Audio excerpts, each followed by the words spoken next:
वालेकुम। मुझे तो यकीन था कि इस डेविड मुकाबले में सिर्फ मैं ही जीतूंगी। वैसे भी बाकी सबकी तैयारियां तो सिर्फ बच्चों का खेल थी और कुछ लोग तो बच्चों का खेल थी और ये ट्रॉफी और सनद तो सिर्फ मेरे ही लिए है। हाँ उमा, ये तो है, तुम तो हो ही बहुत काबिलियत वाली, लेकिन क्या तुम्हें नहीं लगता जजों ने तुम्हें ज्यादा नंबर दिए हैं? मैंने तुम्हारी गलतियां गिनी थी, कम से कम 3 थी। राबिया, अगर तुम दूसरों की गलतियां गिनने के बजाय अपनी तैयारी पर ध्यान देती तो शायद तुम भी टॉप 5 में आ जाती। वैसे भी हमारी क्लास में मेरे मैार का मुकाबला करने वाला कोई नहीं है। कुछ लोग तो पीछे बैठकर बस हसद ही कर सकते हैं। हुमा, ये तुम्हारी जीत बहुत मुबारक हो, लेकिन ये तुम किस किस्म की बातें कर रही हो?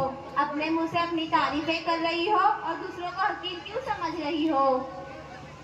हानिया, तुम हमेशा दरमियान में आ जाती हो। मैं सच कह रही हूँ, अल्लाह ताला ने मुझे जहानत दी है तो क्या मैं इसे छुपा लूँ? और क्या मुझे अपनी काबिलियत पर फख्र क्यों ना हो? फख्र होना ठीक है, लेकिन दूसरों को हकीर समझना ठीक नहीं। तुम्हारे पास जो नियामत है वो अल्लाह की दी है।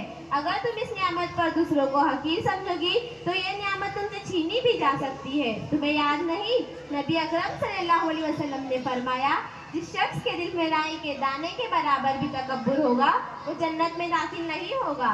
ये तो आम लोगों के लिए है और मेरी पोजीशन तो सबसे मुख्तलिफ है। हाँ उमा, तुम्हारी पोजीशन तो सबसे मुख्तलिफ है और तुम्हें तुम्हारी इस काबिलियत का फल बहुत जल्द मिलेगा। और राबिया, तुम ये किस किस्म की बातें कर रही हो?